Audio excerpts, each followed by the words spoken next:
नमस्कार दोस्तों, आज की हमारी कहानी का नाम है 3 अक्लमंद भाई। एक बार का जिक्र है, कहीं एक गरीब आदमी रहता था जिसके 3 बेटे थे।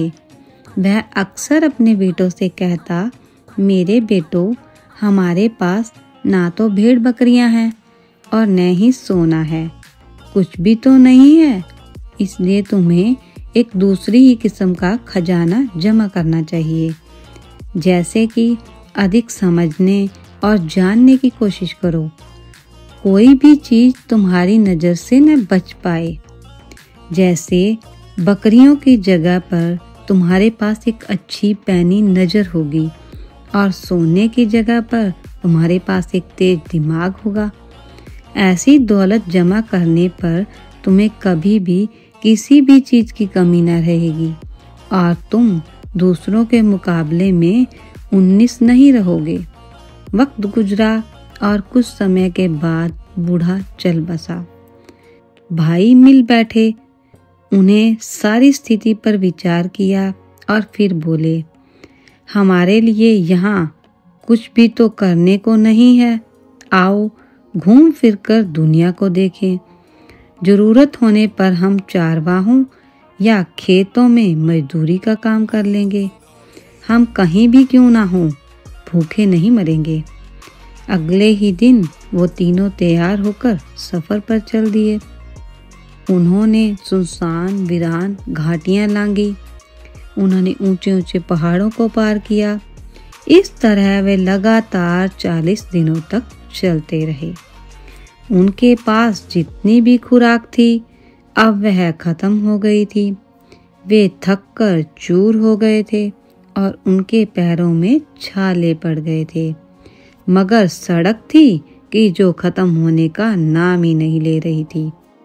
वे आराम करने के लिए रुके और फिर आगे चल दिए। आखिरकार उन्हें सामने एक वृक्ष और एक बुर्ज मकान नजर आए। वे बड़े शहर के नजदीक पहुंच गए थे। तीनों भाई बहुत खुश हुए और जल्दी जल्दी अपने कदम बढ़ाने लगे। जब वे शहर के बिल्कुल निकट पहुंच गए तो सबसे बड़ा भाई अचानक रुका। उसने जमीन पर नजर डाली और बोला, थोड़ी ही देर पहले यहाँ से एक बहुत बड़ा ऊंट गुजरा है। वे थोड़ा और आगे गए तो मंझला भाई रुका और सड़क के दोनों ओर नजर डालकर बोला, ऊंट काना था। वे कुछ और आगे बढ़ गए तो छोटे भाई ने कहा, ऊंट पर एक औरत और एक बच्चा भी सवार थे। बिल्कुल सही, दोनों बड़े भाइयों ने कहा और वे तीनों फिर आगे बढ़ चले। थोड़ी देर बाद एक घुड़सवार उनके पास से गुजरा। सबसे बड़े भाई ने उसकी ओर देखकर पूछा, घुड़सवार, तुम किसी खोई हुई चीज की तलाश कर रहे हो ना? घुड़सवार ने घोड़ा रोककर जवाब दिया, हाँ। तुम्हारा ऊंट खो गया है ना? सबसे बड़े भाई ने पूछा। हाँ। बहुत बड़ा सा? हाँ। वह काना था ना? मंझले भाई ने पूछा।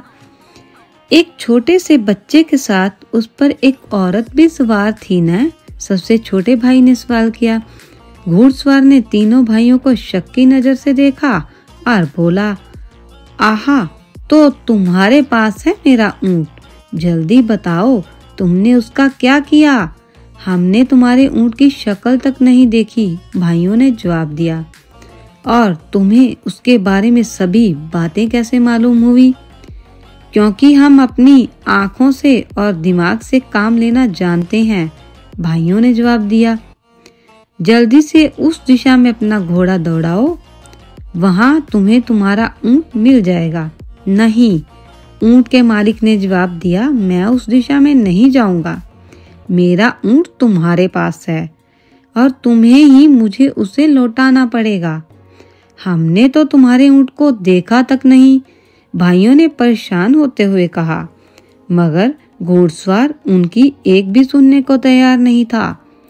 उसने अपनी तलवार निकाल ली और जोर से घुमाते हुए तीनों भाइयों को अपने आगे चलने का हुक्म दिया। इस तरह वह उन्हें सीधे अपने देश के बादशाह के महल में ले गया। इन तीनों भाइयों को संतरियों के हवाले कर वह खुद बादशाह के पास गया। मैं अपनी भेड़ बकरियों को पहाड़ पर लिए जा रहा था, उसने कहा, और मेरी बीवी मेरे छोटे बेटे के साथ एक बड़े से काने ऊंट पर मेरे पीछे पीछे आ रही थी। किसी तरह उनका ऊंट पीछे रह गया और वह रास्ते से भटक गए। मैं उन्हें खोजने गया तो मुझे रास्ते में 3 आदमी मिले जो पैदल जा रहे थे। मुझे पूरा यकीन है कि इन्होंने मेरा ऊंट चुराया है और मेरी बीवी और बेटे को मार डाला है। तुम ऐसा क्यों समझते हो? जब वह आदमी अपनी बात कह चुका है, बादशाह ने पूछा, इसलिए कि मैंने उन लोगों से इस संबंध में एक भी शब्द नहीं कहा था। फिर भी उन्होंने मुझे यह बताया कि ऊंट बहुत बड़ा और काना है, उस पर एक औरत बच्चे के साथ सवार है। बादशाह ने थोड़ी देर सोच विचार किया और फिर बोला, जैसा कि तुम कहते हो कि तुम्हारे बताए बिना ही तुम्हारे ऊंट के बारे में उन्होंने सभी कुछ ऐसे अच्छे ढंग से बयान किया है, तो जरूर उन्होंने ही उसे चुराया होगा। जाओ उन चोरों को यहाँ लाओ। ऊंट का मालिक बाहर गया और तीनों भाइयों को साथ लेते हुए झटपट अंदर आया। चोरों, फौरन बताओ, बादशाह ने उन्हें धमकाते हुए चिल्लाया। फौरन जवाब दो, तुमने इस आदमी का ऊंट कहाँ गायब किया है? हम चोर नहीं हैं, हमने इसका ऊंट कभी नहीं देखा, भाइयों ने जवाब दिया। तब बादशाह बोला, मालिक के कुछ भी बताए बिना तुम्हें ऊंट के बारे में बिल्कुल सही तौर पर बयान किया है। अब तुम यह कहने की कैसे जुर्रत करते हो कि तुमने उसे नहीं चुराया? बादशाह, इसमें तो अचंभ की कोई बात नहीं है, भाइयों ने जवाब दिया। बचपन से ही हमें ऐसी आदत पड़ गई है कि हम किसी चीज को अपनी नजर से नहीं चूकने देते। हमने चीजों को पैनी नजर से देखने और दिमाग से सोचने के काम में बहुत वक्त लगाया है, इसलिए ऊंट को देखे बिना ही हमने बता दिया कि वह कैसा है। बादशाह हंस दिया। किसी चीज को बिना देखे ही उसके बारे में इतना कुछ जानना मुमकिन ही नहीं हो सकता, उसने पूछा। हाँ, मुमकिन है, भाइयों ने जवाब दिया। तो ठीक है, हम अब तुम्हारी सच्चाई की जांच पड़ताल करेंगे। बादशाह ने उसी समय अपने वजीर को बुलाया और उसके कान में कुछ फुसफुसाया। वजीर फौरन महल के बाहर चला गया, मगर बहुत जल्द ही वह 2 नौकरों के साथ लौटा। नौकरों ने एक बड़ी सी पेटी लाकर दरवाजे के सामने बड़ी सावधानी से रख दी ताकि बादशाह को अच्छी तरह से दिखाई दे सके, और खुद एक तरफ हट गए। तीनों भाई दूर से खड़े उन्हें देखते रहे।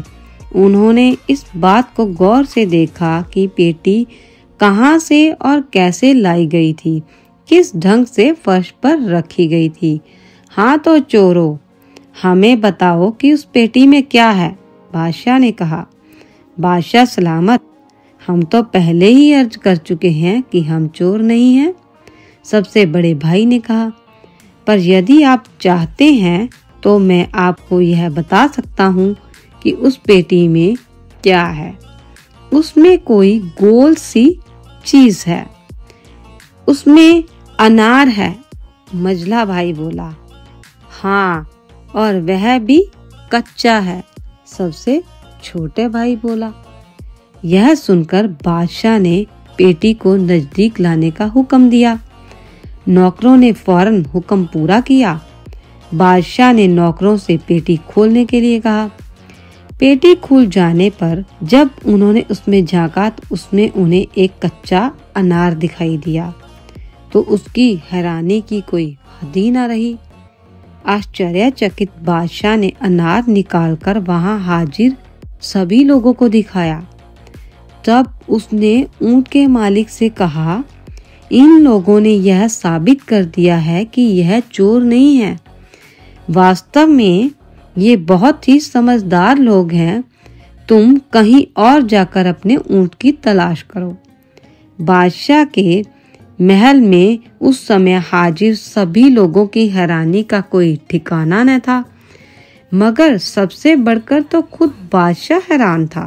बादशाह ने सभी तरह के बढ़िया और लजीज खाने मंगवाए और लग गया इन भाइयों की खातिरदारी करने।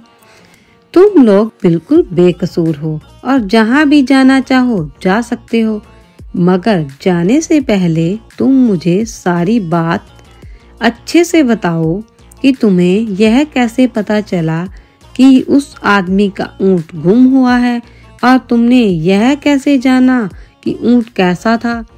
सबसे बड़े भाई ने कहा, धूल पर उसके पैरों के निशानों से मुझे मालूम हुआ कि वहां बहुत बड़ा ऊंट गुजरा है। जब मैंने अपने पास से गुजरने वाले घुड़सवार को अपने चारों ओर नजर दौड़ाते देखा तो उसी वक्त मेरी समझ में यह बात आ गई कि यह क्या खोज रहा है। बहुत खूब, बादशाह ने कहा। अच्छा, अब यह बताओ कि तुम में से किसने इस घुड़सवार को यह बताया कि ऊंट काना है। कानापन तो सड़क पर निशान नहीं छोड़ता ना। मैंने इस बात का अनुमान इसलिए लगाया कि सड़क के दाईं ओर की घास तो ऊंट ने चरी थी, मगर बाईं ओर की घास ज्यों की त्यों थी। मंझले भाई ने जवाब दिया।